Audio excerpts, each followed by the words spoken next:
Hi అండి. అందరికీ నమస్కారం. ఏం చేస్తున్నారు? ఇదైతే ఈరోజు ఉదయం వీడియో అండి.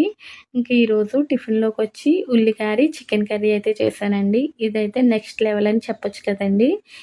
ఈ కాంబినేషన్ అయితే చాలా బావుంటుంది. ఇక కూర చూసారు కదా! చక్కగా గ్రేవీగా ఎంత బావుందో. నేనైతే ఎప్పుడు ఏ నాన్ వెజ్ కర్రీస్ చేసినా ఇలా మసాలా ముద్దే వేసి చేస్తానండి. మా చిన్నప్పుడు మా అమ్మగారైతే ఏ నాన్ వెజ్ కూరలు వండినా శనక్కాయల మీద నూరేవారండి. అప్పట్లో గంధంలాగా ఎంత బాగుండేవో కూరలు రుచి గాని. ఇంకా శనక్కాయల మీద అయితే ఇప్పట్లో మనం నూరలేం గానీ, మా ఇంట్లో అయితే చిన్న మిక్సీ జార్ ఉంటుందండి. ఎప్పుడు ఏ నాన్ వెజ్ కర్రీస్ చేసినా నేను ఫ్రెష్‌గా అప్పటికప్పుడు మసాలా ముద్ద అయితే నూరి ఇలా వేసి కూరలైతే చేస్తానండి. దానివల్ల ఏంటంటే కూరలు రుచిగా ఉంటాయి. చక్కగా గ్రేవీ కూడా ఉంటుందండి. ఇక టిఫిన్ ఎలా ఉందని మా వారిని అడిగితే చాలా బావుందని చెప్తున్నారు. లంచ్‌లోకొచ్చి ఇంకొక 2 వెరైటీస్ అయితే చేశానండి. అదైతే నెక్స్ట్ వీడియోలో చెప్తాను.